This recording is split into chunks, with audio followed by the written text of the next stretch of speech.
कथा के अनुसार एक गरीब ब्राह्मण परिवार था।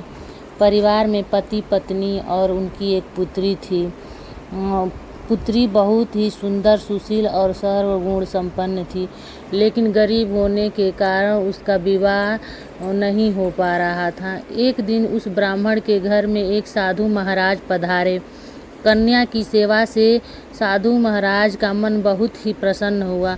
उन्होंने कन्या को लंबी उम्र का आशीर्वाद दिया और कहा कि इस कन्या के हथेली में विवाह का योग नहीं है।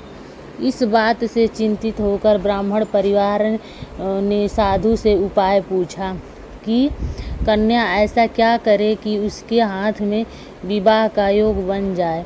साधु ने कुछ देर विचार करने के बाद अपने ध्यान के आधार पर बताया कि कुछ दूरी पर एक गांव में सोना नाम की धोबिन जात की एक महिला अपने बेटे और बहू के साथ रहती है, जो बहुत ही संस्कारों से संपन्न और पतिपरायण और निष्ठावान है। यदि ये कन्या उसकी सेवा करे तो इसके बुरे योग मिट सकते हैं।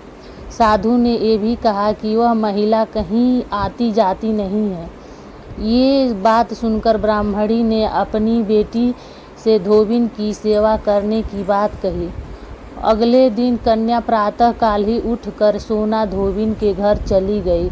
वहाँ साफ सफाई और अन्य सारे कार्य करके अपने घर वापिस आ जाती थी। एक दिन सोना धोबिन अपनी बहू से पूछती है कि तुम तो सुबह ही उठकर सारे काम कर लेती हो और पता भी नहीं चलता। बहू ने कहा, माँ जी, मैंने तो सोचा कि आप ही सुबह उठकर सारे काम खुद ही करके ख़त्म कर लेती हैं। मैं तो देर से उठती हूँ।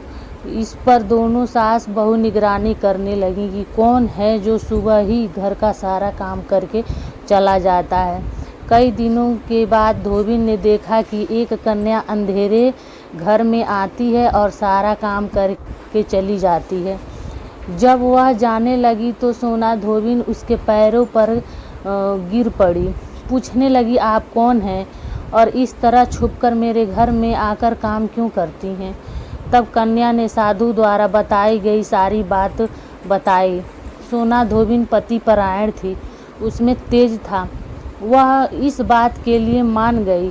सोना धोबिन के पति थोड़ा अस्वस्थ थे।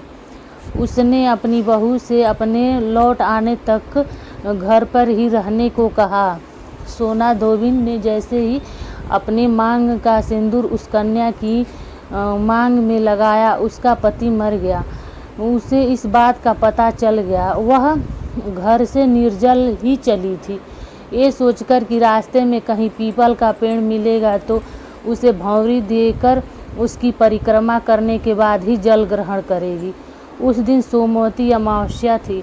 ब्राह्मण के घर मिले पुए पकवान की जगह उसने ईंट के टुकड़े से 108 बार भंवरी देकर पीपल के पेड़ की 108 बार परिक्रमा की और उसके बाद जल ग्रहण किया। ऐसा करते ही उसका पति वापस जीवित हो गया। इसलिए माना जाता है कि इस दिन व्रत आदि करने से पुण्य फल की प्राप्ति होती है। जय माता दी।